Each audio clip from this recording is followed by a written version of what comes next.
একা ওটি করতে পারবেন না জুনিয়র ডাক্তাররা, নির্দেশিকা জারি হয়েছে মেদিনীপুর মেডিকেল কলেজে। জুনিয়র চিকিৎসকরা সার্জারি অ্যানাস্থেসিয়া দেবার প্রক্রিয়ায় কোনোভাবেই যুক্ত থাকবেন না বলে মেদিনীপুর মেডিকেল কলেজে অধ্যক্ষদের তরফে নির্দেশিকা জারি হয়েছে। মেদিনীপুরে প্রসূতির মৃত্যুর পর পরিবারের অভিযোগ ছিল জুনিয়র চিকিৎসকরা অপারেশন করেছিলেন, সেখানে কোনো সিনিয়র চিকিৎসক ছিলেন না। বিষয়টি নিয়ে বিতর্ক শুরু হতেই মেদিনীপুর মেডিকেল কলেজে gynae, general surgery, orthopaedic, ophthalmology, ENT বিভাগীয় প্রধানদের নির্দেশিকা পাঠানো হয়েছে বলে খবর। বিষয়টি নিয়ে জুনিয়র ডাক্তারদের বক্তব্য, একজন থার্ড ইয়ারের স্টুডেন্ট যদি অপারেশন না করেন তবে পাশ করার পর তাকে তো গ্রামে পাঠানো হবে, সেখানে কিভাবে তিনি একটা চিকিৎসা করবেন তা নিয়ে প্রশ্ন তুলেছেন তারা। থার্ড ইয়ার পিজিটি তারা অপারেশন করবে না তো কারা অপারেশন করবে?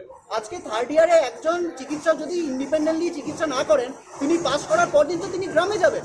গ্রামে গিয়ে তারপর তিনি একা কি করে চিকিৎসা করবেন? এটা তো আসলে যে এই যে একটা নোটিশ বের করা হয়েছে, বলা হচ্ছে যে পিজিটিরা নাকি কোনো চিকিৎসা করতে পারবে না। আসলে যেটা হওয়া উচিত আইনত, যে একা করতে পারবেন, ইন্ডিপেন্ডেন্টলি করতে পারবেন, কিন্তু সিনিয়রের সুপারভিশন দরকার। এটা একটা আইনি কথা, এটা একটা ঠিকঠাক কথা। এখানে বলা হচ্ছে যে না, কারোর সুপারভিশনে নয়, সিনিয়রকেই একমাত্র করতে হবে। তাহলে মানে তারা শিখবে কি করে?